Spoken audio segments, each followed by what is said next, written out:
வணக்கம், வாழ்க வளமுடன். எல்லோரும் எப்படி இருக்கீங்க? ஸோ ரொம்ப நாளைக்கு அப்புறம் ஒரு சின்ன குக்கிங் வீடியோவில் உங்களை சந்திக்கணும்னு ஆசைப்பட்டு இந்த வீடியோ போடுறேன். ஒரு வாரமாக பார்த்திங்கன்னா எனக்கு வந்து ஃபுட் பாய்சன் ஆகி டயரியா, வாமிட்டிங்கு, எது சாப்பிட்டாலுங்க, எந்த சாப்பாடு சாப்பிட்டாலும் ஒத்துக்கல. ரொம்ப வந்து கஷ்டப்பட்டேன். சரி, கொஞ்சம் இப்போ பெட்டரானவுடனே வாய்க்கு புளிப்பாக ஏதாவது சாப்பிடணும் போல் ஒரு ஃபீல் இருந்துச்சு.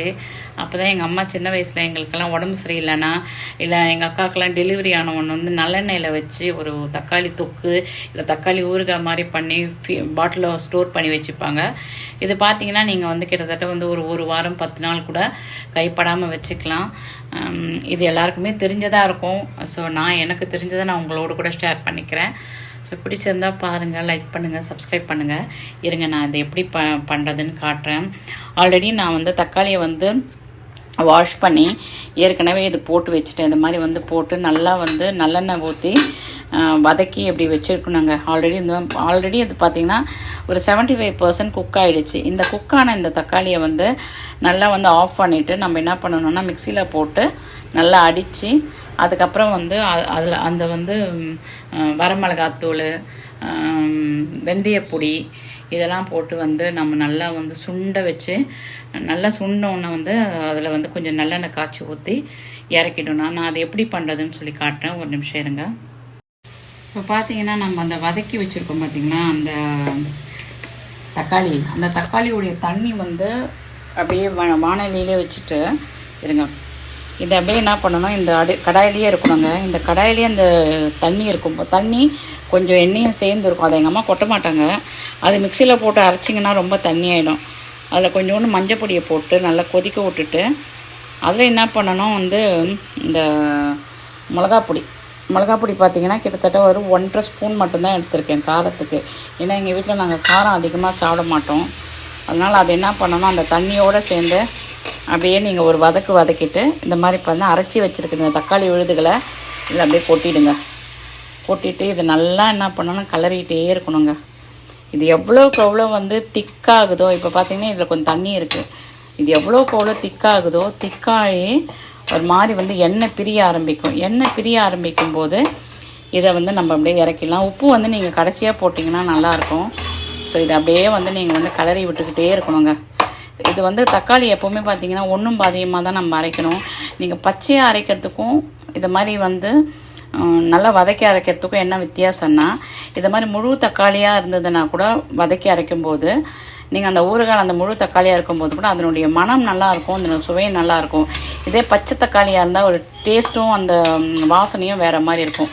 இப்படி என்ன பண்ணுங்கள், நீங்கள் வந்து அடுப்பை சிம்மில் வச்சுட்டு நல்லா கலரிகிட்டே இருக்கணுங்க. கைவிடாமல் ஒரு 10 நிமிஷம் கலர்னிங்கன்னு வச்சுக்கோங்களேன். இது அப்படியே ஒரு மாதிரி வந்து ஒரு தொக்கு பதத்துக்கு வரும். அதுக்கப்புறம் தனியாக வந்து இதில் வந்து நல்லெண்ணெய் காய்ச்சி ஊற்றணும். வெயிட் பண்ணுங்கள், இது கொதிச்சிக்கிட்டு இருக்கட்டும். கொதிச்சு கொஞ்சம் நேரம் ஆனோன்னா அது பண்ணலாம். நம்ம அதுக்கு முன்னாடி நம்ம என்ன பண்ணணும், இந்த தக்காளி நம்ம வதக்கிட்டே இருக்கோம் பார்த்திங்களா, அதுக்கு முன்னாடி கொஞ்சம் இந்த வெந்தயத்தையும் கடுகையும் வந்து நம்ம தனியாக வந்து பொடி பண்ணி வச்சுக்கணும். ஸோ அதுக்கு வந்து கிட்டத்தட்ட வந்து வெந்தயம் வந்து ஒரு 3-4 ஸ்பூன் வெந்தயம் எடுத்திருக்கேன். அதில் கடுகு வந்து நான் கொஞ்சம் அளந்தெல்லாம் போட மாட்டேன், என் கை பக்குவத்துக்கு போடுவேன். 1 ஸ்பூன் 2 ஸ்பூனு, ஒரு 3 ஸ்பூன் வெந்தயம்னா வந்து ஒரு 3 ஸ்பூன் வந்து கடுகு போடுவேன். கடுகு போட்டுட்டு அதை நல்லா வந்து நீங்கள் வந்து வதக்கி வச்சுக்கிட்டிங்கன்னு வச்சுக்கோங்களேன். அது மாதிரி பொரிஞ்சு வதங்கி வரும்.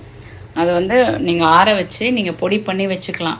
இதுக்கு மட்டும் இல்லை, நீங்கள் நாங்கள் காரக்குழம்புக்கு கூட வந்து நாங்கள் வத்தக்குழம்புன்னு சொல்லுவோம். அந்த மாதிரி வத்தக்குழம்பு, காரக்குழம்பு எதுவாக இருந்தாலும் நீங்கள் இந்த கொஞ்சோண்டு இந்த வெந்தய பொடியும் கடுகு பொடியும் போட்டு இறக்குனீங்கன்னா அவ்வளோ நல்லா இருக்குங்க, சூப்பராக இருக்கும்.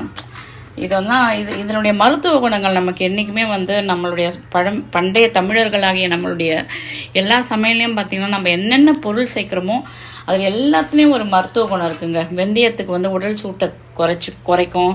அதே மாதிரி விசேஷமாக இந்த ஊறுகாய், இந்த மாதிரி வந்து காரக்குழம்பு, எண்ணெய் பதார்த்தங்கள்லாம் சேர்க்கும்போது வெந்தயம் வந்து கொழுப்பை வந்து கட்டுப்படுத்தும், இந்த கொழுப்பை வந்து அகற்றும். பார்த்திங்கன்னா நல்லா சவுண்டு வருது பாருங்க. எனக்கு இந்த சவுண்ட் ரொம்ப பிடிக்கும். ஒரு பாட்டு கூட ஞாபகம் வருது. பசி வந்த நேரத்தில் தாளிக்கும் சங்கீதம் அப்படின்னு ஒரு பாட்டு வரும். அது ஏதோ ஒரு மின்சார கனவா ஏதோ ஒரு படத்தில் காஜல் பாடுவாங்க, காஜல் அகர்வால். பார்த்திங்கன்னா இப்படி நல்லா சூப்பராக இந்த மாதிரி வருங்க. நல்லா வதங்க சின்ன நேரமாக அந்த வெந்தயம் வந்து மஞ்சள் கலரில் இருக்கிற இந்த வெந்தயம் வந்து செந்நிறமாயிடும். ஆக்சுவலாக பார்த்தீங்கன்னா இந்த வெந்தயத்துக்கு வந்து உடம்புல இருக்கிற கொழுப்பை நிறைய கரைக்கும். அதே மாதிரி கடுகு பார்த்தீங்கன்னா வந்து ஹார்ட்டுக்கு வந்து தேவையான பிளட் சர்க்குலேஷன் வந்து ஹார்ட் அட்டாக் வராமல் தடுக்கும். அதனால தான் நம்ம பாரம்பரிய உணவுகள் எல்லாத்துலேயுமே வந்து நம்ம கடுகு சேர்க்கறது. கடுகு வெந்தயம்லாம் பார்த்திங்கன்னா வந்து உடம்புக்கு அவ்வளோ நல்லதுங்க. குளிர்ச்சிக்கு குளிர்ச்சி அவ்வளோ நல்லதுங்க வெந்தயம். ஸோ நான் என்ன பண்ணியிருக்கேன், இந்த வெந்தயத்தை அரைச்சிட்டேன். இதில் என்ன பண்ணேன், ஒரே ஒரு ஸ்பூன் மட்டும் இந்த இதில் போட்டுருவேன், ஊறுகாயில் போட்டுட்டு. ஏன்னா இது எப்போவுமே வந்து அரைச்சி வச்சுக்கிறது நமக்கு நல்லது. அது போட்டு நல்லா இப்படி வந்து நம்ம வதங்கிட்டே இருக்கும். இதுக்கு நடுவில் பார்த்திங்கன்னா பக்கத்தில் ஸ்டவ் பக்கத்துலேயே வந்து கொஞ்சோண்டு வந்து இது நல்லெண்ணெய் காய்ச்சி வச்சுருப்பேன். இது பார்த்திங்கன்னா வந்து கட்டி பெருங்காயம். இது நான் வந்து உயிர் ஆர்கானிக்குங்கிற இதில் வாங்கினேன், ஒரு ஆன்லைன் ஷாப்பில் வாங்கினேன். இது எப்படி விலையே கிட்டத்தட்ட ஒரு 398 ரூபான்னு சொல்லிட்டாங்கங்க. இது பார்த்தோன்னே எப்படி புரியுது பாருங்கள். இது வந்து அவ்வளோ நல்லதுன்னாங்க, நல்ல மணமாக இருக்கும். இதை வந்து அப்படியே காய்ச்சிட்டு இந்த எண்ணெயை வந்து கொஞ்சம் கொஞ்சமாக இதில் விடணுங்க. அப்படியே விட்டுட்டு அப்படியே கலரணும். அவ்வளோதான், கலரை விட்டுக்கிட்டே இருக்கணும். எண்ணெய் எப்போவுமே வந்து காய்ச்சி அப்படியே ஊற்ற நீங்கள் இந்த மைசூர் பாக் பண்ணுற மாதிரி தாங்க இது. எண்ணெய் அப்படியே நீங்கள் காய்ச்சி வந்து நீங்கள் விட அது வந்து மேலே அப்படியே பொரியுங்க. இந்த தக்காளி வந்து அப்படியே சுண்டு வரும். இதுக்கு நடுவில் என்ன பண்ணுவோம் நாங்கள், கொஞ்சோண்டு எங்கள் அம்மா வந்து வெல்லம் போடுவாங்க. கொஞ்சோண்டு வெல்லத்தையும் போட்டுருவோம். ஏன்னா வெல்லம் வந்து ஒரு டேஸ்ட் கொடுக்கணுவாங்க அதுக்கு. இது எனக்கு வீடியோ எடுக்க என் பையன்லாம் ஹெல்ப் பண்ண மாட்டான். அதனால தான் ஒரே கையிலேயே பண்ணி எடுக்கிறதுனால அப்படி இருக்குது. உண்மையிலே நம்முடைய பாரம்பரிய சமையலுக்கு வந்து இருக்கிற குணமே வேறங்க. இன்னும் கொஞ்சம் சூப்பர் சவுண்டுங்க. இந்த சவுண்ட்லாம் எனக்கு ரொம்ப பிடிக்கும். இருங்க, அப்படியே கலரிகிட்டே இருக்கணுங்க. இதை அவ்வளோதான். மொத்தமே 1 கிலோ தக்காளிக்கு நீங்கள் யூஸ் பண்ணுற எண்ணெய் பார்த்தீங்கன்னா 50 கிராம் நல்லெண்ணெயாக தான் இருக்கணும். மொத்தமே 50 கிராம் நல்லெண்ணெய். உங்களுக்கு வேணும்னா வந்து நீங்கள் 50 கிராம் எண்ணெய்க்கு மேலே வேணால் கூட யூஸ் பண்ணிக்கலாம். ஆனால் 1 கிலோ தக்காளி போடணுன்னா அதுக்கு வந்து கிட்டத்தட்ட வந்து ஒரு 50 கிராம் நல்லெண்ணெய் போதும். எப்போவுமே பாரம்பரியமாக நம்ம யூஸ் பண்ணுற எண்ணெய் தாங்க நமக்கு நல்லது. இருங்க, இது எப்படி ஆயிருக்குன்னு பார்க்கலாம். இதில் நான் ஏற்கனவே கொஞ்சம் எங்களுக்கு தேவையான அளவு உப்பு போட்டுட்டேன். உப்பு கொஞ்சம் போட்டோன்னா அப்படி நீர்க்குங்க. இது எங்களுக்கு எவ்வளோ உப்பு வேணுமோ அவ்வளோ உப்பு நான் போட்டிருக்கேன். அப்படியே கிளறிட்டே வாங்க. இதை கிளற தாங்க இதனுடைய முழு சுவையே நல்லாயிருக்கும். நம்மள பார்த்தீங்கன்னா பாரம்பரியமான நம்ம யூஸ் பண்ணுறது எண்ணெய்கள், அதே மாதிரி வந்து மசாலாக்கள், இதெல்லாம் வந்து நம்ம விடாமல் நம்ம வந்து யூஸ் பண்ணணுங்க. நாங்கள் வந்து எங்கள் வீட்டில் எனக்கு வந்து 2014 பார்த்தீங்கன்னா வந்து கல் பிளடர் ரிமூவ் பண்ணிட்டாங்க. கல் பிளடர் ரிமூவ் பண்ணோன்னா எனக்கு ரொம்ப வந்து கல் பிளடர் எதுக்குன்னா வந்து அந்த பித்தத்துலேருந்து வெளியே வர அந்த ஃபேட்டெல்லாம் வந்து பித்தத்தை வந்து ஸ்டோர் பண்ணி அதை வந்து கொஞ்சம் கொஞ்சமாக வந்து ஃபேட்டெல்லாம் வந்து கரைக்கிறதுக்கு யூஸ் ஆகிறது தான் கேல் பிளாடருடைய வேலை. அதை ரிமூவ் பண்ணதுனாலேருந்து நான் வந்து ரொம்ப ஃப்ரை ஐட்டம்லாம் சாப்பிட மாட்டோம். ஸோ ஃப்ரைக்கு வேணும்னா ரைஸ் பிரான் ஆயில் வாங்கி வச்சுப்போம். ஸோ நல்லெண்ணெய் அவ்வளோ நல்லதுங்க. நான் இந்த ஃபுட் பாய்சன் வந்துச்சு பார்த்தீங்களா, அன்றைக்கி நைட்டு என்கிட்ட ஒரு மெடிசன் கூட இல்லை. நான் எடுத்துக்கிட்ட 2 பொருள் என்ன தெரியுங்களா, வெந்தயம், நல்லெண்ணெயை நல்லா வந்து நம்மளுடைய அடி வயிற்றில் கொப்புள் பகுதின்னு வாங்க பார்த்தீங்களா, அம்பிளிக்கல், அந்த ஏரியாவில் வந்து நல்லெண்ணெய் விட்டு நல்லா மசாஜ் பண்ணேன். அந்த நேரத்துக்கு கொஞ்சம் வெந்தயம் இருந்தது, வாயில் போட்டு தண்ணி குடித்தேன். ரொம்ப வந்து பைக் ஓடிட்டுருக்கு. ரொம்ப சத்தமாக ஓட்டுவாருங்க ஒருத்தர் எங்கள் தெருவில், ஹீரோ அவரிங்க. ஸோ அதான் சொல்கிறேன், அந்த நல்லெண்ணெய் வந்து அவ்வளோ குளிர்ச்சிங்க. அதனால தான் சனி நீராடு அப்படின்வாங்க. சனிக்கிழமையில் ஆம்பளைங்கள்லாம் வந்து எண்ணெய் தேய்ச்சி தலை குளிப்பாங்க, பெண்கள்லாம் வெள்ளிக்கிழமை குளிக்கிறது. இது எல்லாத்துக்குமே ஒரு வந்து மருத்துவ குணம் இருக்குங்க. நம்முடைய பாரம்பரிய எண்ணெய் அதான் நல்லெண்ணெய், கடலெண்ணெய். இதுதான் ரீஃபைண்ட் ஆயில்லாம் இப்போ வந்தது தானுங்க. அந்த காலத்தெல்லாம் நம்ம ஊர் தெருவில் கடை தெருவில் யாராவது ஒருத்தவங்க வந்து எண்ணெய் செக்கு வச்சு ஆட்டி நமக்கு தருவாங்க. ஆல்மோஸ்ட் முடிஞ்சிடுச்சுங்க. இருங்க கலர் காட்டுறேன்.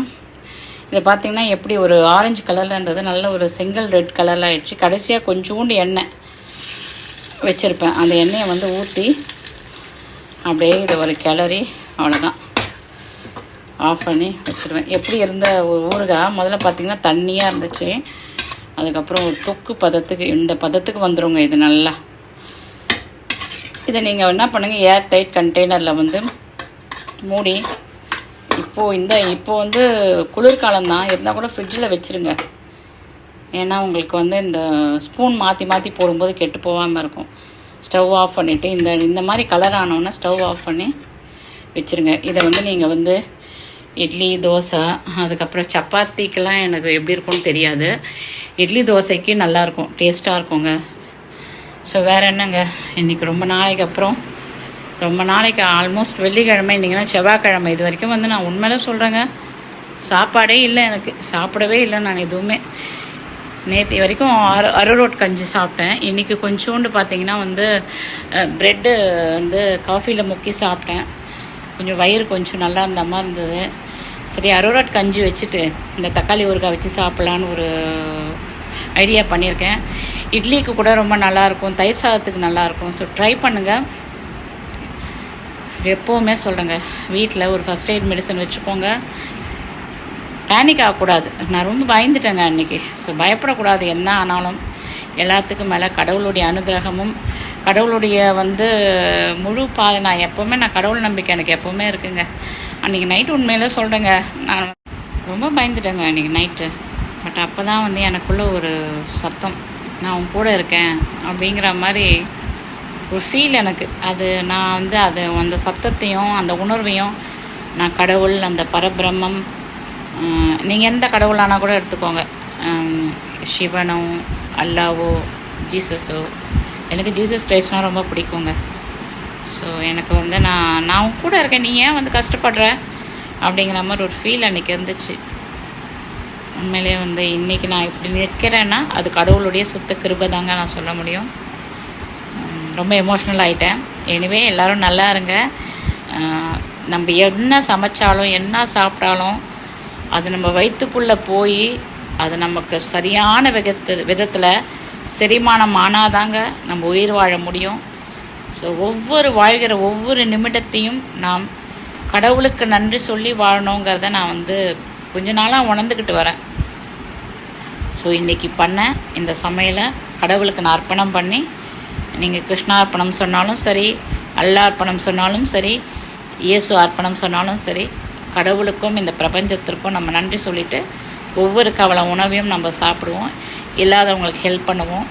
மற்றும் ஒரு வீடியோவோட கூட உங்களை சந்திக்கிறேன். கொஞ்சம் டயர்டாக இருந்துச்சு கட் பண்ணி வீடியோ எடுக்கிறதுனால. ஏன்னா என் பையன் எனக்கு அந்தளவுக்கு ஃபுல்லாக எடுத்து தர மாட்டான்.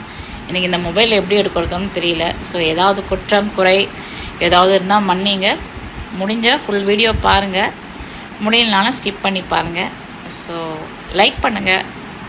தேங்க்யூ. வேறு ஒன்றும் உங்கள்கிட்ட நான் கேட்கல. உங்களில் ஒருத்தியாக, உங்கள் குடும்பத்தில் ஒருத்தியாக இருக்கிறதுக்கு நான் என்றைக்குமே வந்து சந்தோஷமாக ஃபீல் பண்ணுறேன். வாழ்க வளமுடன். நீங்கள் எல்லோரும் நல்லா இருக்கணும், எல்லாருக்கும் நோய் நொடி இல்லாமல் சந்தோஷமாக வாழணும். வாழ்க வளமுடன்ங்க.